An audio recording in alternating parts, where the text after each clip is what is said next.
பச்சை புடவைக்காரியாய் உன் தாய் மீனாட்சி நான் இன்று வந்திருக்கிறேன். ஒரு முறை நன்றாக என்னை பார். உன் கண்களை மூடி உன் வேண்டுதலை மனதார சொல். பொறுமையோடு இரு.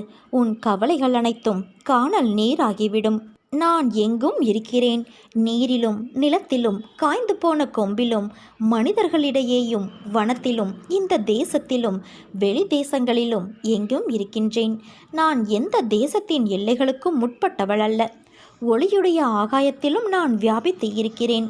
என்னை வேறு ஒன்றிலும் நாட்டமில்லாமலும் பிரதிபலன் ஏதும் எதிர்பாராமலும் இரவு பகலாக தொழுபவன் இரண்டென்னும் மாயையை வென்று என்னோடு ஐக்கியமாகிவிடுகிறான்.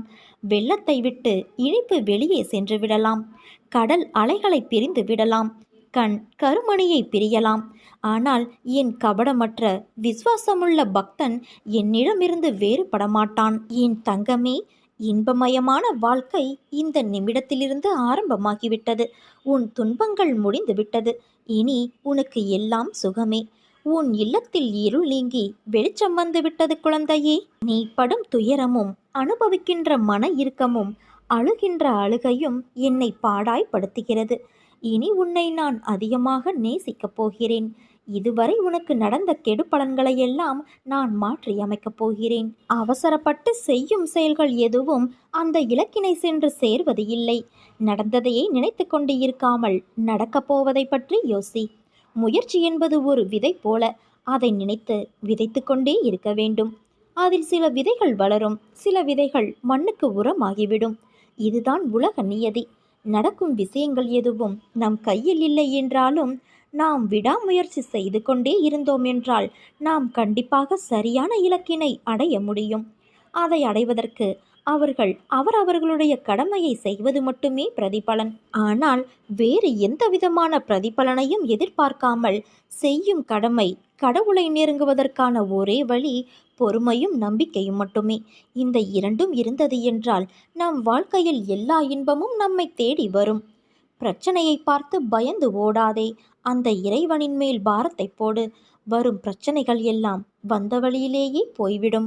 என் தங்கமே, தருவதற்கு நானும் பெறுவதற்கு நீயும் தயாராக இருக்கின்றோம். உன் மனதை அடக்கு.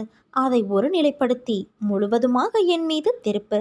என்னுடைய லீலைகளை, நான் உனக்கு அளிக்கும் ஆத்மானந்த வைபவத்தை அநேக சமயங்களில் நீயே உன் கண்களால் பிரத்யட்சமாக பார்த்திருக்கிறாய்.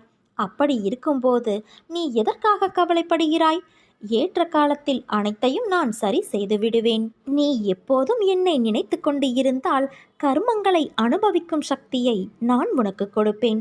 அது துன்பம் என்ற எண்ணம் உன்னில் ஏற்படாதவாறு நான் இருக்க செய்வேன். நீ நம்பிக்கையோடு இரு. நல்லதே நடக்கும். நானே கதி என்று இருக்கும் உன்னை நான் எப்படி பாதியில் விடுவேன்? நிச்சயம் உன்னை கரை சேர்ப்பேன். இன்னும் சிறிது காலத்தில் நீ எதிர்பார்த்தது உன் கையில் வந்து சேரும். நீ கவலைப்படாதே.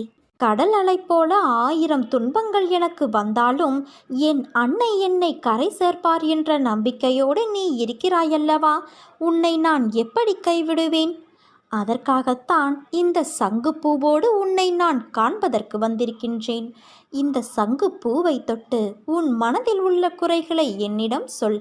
அதை நிவர்த்தி செய்ய வேண்டியது உன் அன்னையான என்னுடைய முழுமையான பொறுப்பு. நீ இன்னும் உன் இழப்பை நினைத்தே வருந்தி கொண்டே இருக்கிறாயே. உன் இழப்பு என்பது மிக பெரியதுதான். ஆனால் அதற்காக அதையே நினைத்து கொண்டு இருந்தால் எல்லாம் சரியாகிவிடுமா? உன்னிடம் இருந்து போன எந்த பொருளுக்காகவும் வருந்தாதே. என்றோ ஒரு நாள் அது உன்னை விட்டு போகத்தான் போகிறது. அல்லது நீ அதை விட்டு போகத்தான் வேண்டும். எதுவும் நிரந்தரமல்ல. ராஜாக்கள் கோழிகளாக ஆவதும் கோழிகள் ராஜாக்கள் ஆவதும் உலக இயல்பு. எது உன்னிடமிருந்து பறிக்கப்பட்டதோ அதை போல 1000 மடங்கு உனக்கு கிடைக்கும். அது கிடைக்க நீ தைரியத்தோடு இருக்க வேண்டும் குழந்தையே. எல்லோருக்கும் எல்லாமும் வரத்தான் போகிறது என்பதை உணர்ந்து கொண்டால் இது போன்ற இன்பத் துன்பங்களில் நீ சிக்கிக் கொள்ள மாட்டாய். மாறாக எல்லாவற்றையும் நடுநிலையோடு நின்று கவனித்து வருவாய். எல்லாம் புரிகிறது. ஆனால் இன்னமும் எனக்கு கஷ்டம் தொடர்கிறதே. நான் என்ன செய்வது என்ற கேள்வி உன் மனதில் எழுகின்றது. குழந்தையே, ஒருவேளை நீ தொடர்ந்து துன்பத்தையே அனுபவிக்க நேர்ந்தாலும் இதுவும் இந்த அன்னையின் அனுக்கிரகம் என்று நினைத்துக்கொள். இந்த துன்பம் உன் கடந்த கால தவறுக்கு நீ கொடுத்துள்ள விலை என்பதை உணர்ந்து கொள். எப்போதும் உன் அன்னையாகிய என் அம்மா என்னோடு கூடவே இருக்கிறார் என்று உறுதி கொள் குழந்தையே. ஒருவர் மருத்துவமனையில் படுத்திருக்கும் போது கூடவே அவரை கவனித்து கொள்ள ஒருவர் இருப்பாரல்லவா? அப்படித்தான் குழந்தையே, நீ கஷ்டத்தில் இருக்கும்போது நான் உன் கூடவே இருக்கிறேன். தைரியமாக இரு. உன்னை ஒருபோதும் நான் கைவிட மாட்டேன். யாருடைய கண்களும் இதயமும் எல்லா தேவைகளுக்காகவும் என்னையே பார்த்து கொண்டு இருக்கிறதோ அவர்கள் விசுவாசமுள்ளவர்கள். எதிர்மறை எண்ணங்களால் பாதிக்கப்படாமல் அன்னை எனக்காக எல்லாவற்றையும் செய்து முடிப்பார் என திடமாக நம்புகிறவர்கள்தான் விசுவாசமுள்ளவர். என்னால் முடியாது, நீங்கள் பார்த்து கொள்ளுங்கள் என்று சர்வ சாதாரணமாக சொல்லிவிட்டு தன் வழியே சஞ்சலமில்லாமல் இருக்கிறவர், திட நம்பிக்கை கொண்ட இத்தகையவர் நினைத்தது நடக்கும். வெள்ளக்கட்டியின் இனிமையை விரும்பும் எறும்பு மண்டையே உடைந்து போனாலும் அதை விடவே விடாது. என் பாதங்களில் உங்களுடைய சரணாகதியும் அதே போலவே இருக்க வேண்டும். கிருபை செய்து நான் உங்களை பாதுகாப்பேன். உன்னை ஏமாற்றியவர்களிடம் ஒன்றை மட்டும் சொல்லிவிட்டு நீ விலகிவிடு. இன்று எனக்கு, நாளை உனக்கு என்று. வாழ்க்கை என்பது நீ நினைக்கும் அளவுக்கோ பயப்படும் அளவுக்கோ அல்லது குழப்பம் நிறைந்ததாய் இருக்கக்கூடியது அல்ல. யதார்த்தத்தை புரிந்து கொண்டால் அதுவே உன் வாழ்க்கைக்கு மிகச்சிறந்த வழி. எது வந்தால் என்ன? நம் வாழ்க்கை என்பது ஆண்டவனால் கொடுக்கப்பட்டது. எதுவும் நிரந்தரமல்ல. கஷ்டங்களோ சந்தோஷங்களோ எல்லாம் ஒரு நாள் வந்த வழி எதுவோ அதே வழியில் திரும்பத்தான் செய்யும். உன்னை எதிர்மறையாக்கும் எந்த ஒரு நிகழ்வுக்கும் நேர்மறையாய் மட்டுமே உன்னை நீ வெளிப்படுத்து. அப்போது உன்னுள் தோன்றும் மன அமைதி, தன்னம்பிக்கை உனக்கு கொடுக்கும் உத்வேகம் வேறு எந்த விஷயத்திலும் கிடைக்காத ஒரு மன நிறைவை கொடுக்கும். பட்டம் வானத்தில் பறக்கலாம் நூலின் உதவியால். ஆனால் காற்றால் மட்டுமே அதை வழி நடத்த முடியும். நூலின்றி பட்டம் இல்லை. காற்று இல்லை என்பதை சொல்ல முடியாது. அது இல்லாதது என்ற ஒரு விஷயமும் கிடையாது. அதனால் உன் வாழ்க்கையில் நடப்பவையெல்லாம் நூல் போலத்தான். அதை தாண்டி உன் அன்னை உன்னிடம் சொல்வது காற்றை போல இரு என்றுதான். உன்னை அரவணைக்க யாரும் இல்லை என்று வருந்தாதே. உயிருக்கு உயிராய் உன்னை நான் பாதுகாக்கின்றேன். அதனால் நீ எதற்கும் பயப்படாதே, கலங்காதே. உன்னில் நிச்சயம் வெற்றி என்ற தீபத்தை உன் அன்னையான நான் ஏற்றுவேன். நீண்ட கால போராட்டத்திற்கு நிறைவு காலம் வந்து விட்டது. உன் தியாகத்திற்கான பலனை இனி நீ தாராளமாக அனுபவிக்கப் போகிறாய். கண்ணீரோடு காத்திருந்த நீ இனி மன நிம்மதியோடு மகிழ்ச்சியாக வாழப்போகிறாய் குழந்தையே. சில தருணம் உன் கண்களிலிருந்து வழியும் நீர் எதற்கு என காரணங்களும் அர்த்தங்களும் உனக்கே தெரிவது இல்லை. மனதில் ஒரு சுமை, வலி. நீ செய்த எதிர்மறை தெரிந்தும் தெரியாமலும் அவை உன் மனதை ஒவ்வொரு நிமிடமும் சுடுகின்றது. அதை தாங்க முடியாமல் உன் மனம் தவிக்கின்றது. உன் தவறுகளுக்கு மன்னிப்பும், அதை நீ உணர்ந்து மாற வேண்டும் என்ற எண்ணம். உன்னிடத்தில் தன்னம்பிக்கை இருந்தாலும் சில நேரம் புயலாய், மழையாய், இடியாய் சில நிகழ்வுகள் வருவதும் போவதும் ரணத்திற்கு மேல் ரணங்களை உணர வைக்கின்றது. நிம்மதி என்ற சொல்லை கூட மறந்து போகும் நிலை உனக்கு. முதலில் உன் கடந்த காலத்தை தீயில் போட்டு எரித்துக்கொள். எதிர்காலத்தை காற்று போகும் வழியில் ஒப்படைத்து உன் நிகழ்கால தருணங்களை கவனித்து செயல்படு. எல்லாம் நன்மைக்கே என் அன்னை செய்வார் என்ற உனக்கு உன் உடம்பையும் உன் உள்ளத்தையும் ரணப்படுத்தும் விஷயங்களை விரட்டியடித்து நான் அளிப்பேன். இது என் சத்திய வாக்கு. என் வார்த்தையை உயிர் மூச்சாய் எடுத்து அதை கடைபிடித்து நடக்கும் உனக்கு எல்லாம் நல்லதே நடக்கும். என் தங்கமே, நீ செய்யும் எந்த ஒரு காரியத்திலும் பிடிப்பும் நம்பிக்கையும் இல்லாமல் செய்யாதே.